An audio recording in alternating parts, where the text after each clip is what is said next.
Active Bangla TV, আমরা বস্তুনিষ্ঠ সংবাদ প্রচারে সচেষ্ট। স্বৈরাচার ও বৈষম্য বিরোধী আন্দোলনে সকল মেধাবী ছাত্র ছাত্রী ও শহীদদের স্মরণে দোয়া ও শান্তি শৃঙ্খলা রক্ষার্থে চুরি ডাকাতির রাহাজানি রোধ করতে ফতুল্লা থানা বিএনপির উদ্যোগে দোয়া ও আলোচনা সভায় প্রধান অতিথি হিসেবে বক্তব্য রেখেছেন সদ্য কারামুক্ত ফতুল্লা থানা বিএনপির সংগ্রামী সভাপতি মোহাম্মদ শহীদুল ইসলাম টিটু। 10ই আগস্ট শনিবার সন্ধ্যার পর ফতুল্লায় দোয়া ও আলোচনা সভাটি অনুষ্ঠিত হয়।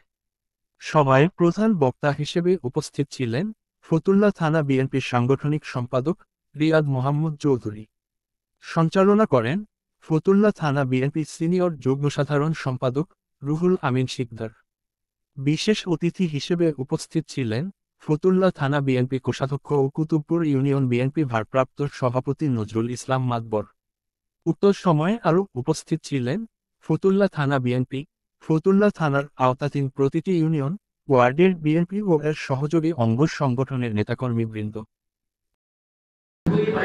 গতকালকে আমার কুতুবপুর আপনার বিভিন্ন জায়গায় আপনার টাকা ঢুকেছে, সেই লক্ষ্যের খারাপ যারা আপনার তাদের এখন দৃষ্টি হলো কিভাবে লুটপাট করবে আর আমাদের বদনাম করবে, আর আমাদের দায়িত্ব হলো কিভাবে তাদেরকে পাকড়াও করা যায় এবং পাকড়াও করে হাত পাও ভেঙে আমাদেরকে খবর দিবেন, আমরা প্রশাসনের কাছে আপনাকে হস্তক্ষেপ করব। আপনারা ইতিমধ্যে জানতে পেরেছেন আমাদের ফতুল্লা থানা তথা নারায়ণগঞ্জ জেলা অলরেডি সেনাবাহিনী আপনার নিয়োগ হয়েছে এবং সেনাবাহিনীর প্রধান হিসেবে যারা কাজ করছেন তাদের ফোন নাম্বার আমরাও আপনারা আমাদের মোবাইল পেজ থেকে আপনাদের করেছি। এই জিনিসগুলো আপনারা ফলো করবেন, তাদেরকেও সরাসরি আপনারা জানাবেন।